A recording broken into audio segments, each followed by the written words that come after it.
Hello everybody, this is an instructional video from Mr. Brackett, sending out another video to try to help everyone to be as responsible in printing as possible. I wanted to show you a couple of different ways that you can keep your print numbers low.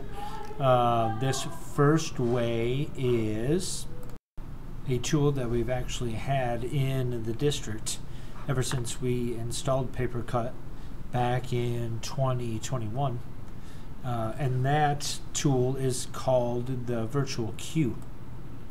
If you pull up your printer and scanner settings, you can get to those by clicking on your Windows menu and typing the word printer. You'll see the printers that you have installed on your computer. You'll see that I have a printer called the Kyocera MFP_8 virtual queue. This virtual queue can be added just like any other printer might be added, and the cool thing about the virtual queue is that you can print to it, and the print jobs are held in a queue, in a holding space in our network.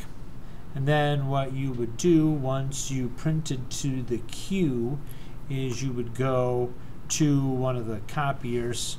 There are two in the high school teachers lounge, there are two in the elementary school, there's one in the high school office, and one in the middle school. I think those are all of the ones that can print from the virtual queue. If you go to one of those copiers, you can release jobs from the virtual queue to be printed at one of those copiers. What this does is it saves you from printing something and then forgetting that you did it, and then printing it again, and now you've printed it twice, or maybe you print something and then you discover later that you don't really need it.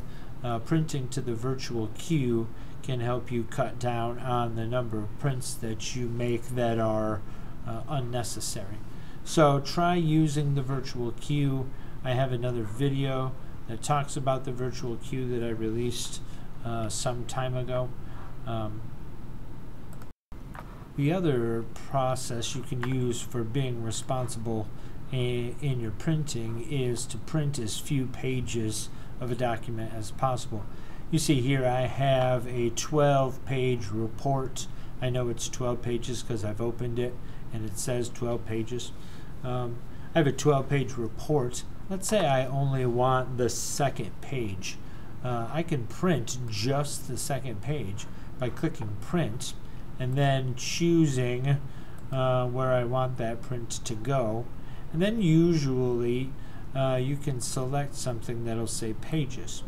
So here it's going to print all the pages unless I say I only want the second page. If I say I only want the second page and then I go to print, this is going to print one page instead of all 12. And this is a PDF. Of course, I've opened this up in Adobe Acrobat, but the same thing works if you're printing something from the internet. Let's say I was going to print this. Well, it's not a good example because it's not multiple pages, but I wonder, let's do this. Let's say for some silly reason I wanted to print this. If I hit print, it says it's going to be 4 sheets of paper. Let's say I don't want all 4 sheets. Let's say I only want the first sheet. I can go to Pages, select Custom, and then say I only want the first page. Then you see it blinks out for a second. The page number or the page count up here changes to 1 sheet of paper. You see now that the scroll bar went away, so now that indicates there's only 1 page to print. If I print this, then I'm only printing 1 page instead of 4. If you get your hands on a document and you know that you only want a certain page, like say for example in my PDF I know I only want page 3, it's more responsible to print just page 3 by selecting just page 3. Down here you see that the page count went from 12 down to 1, which indicates you're only going to get that one page. So using these tricks to print as few pages as possible could help you use your copy and print balance more responsibly. If you have any questions, let me know. Thanks.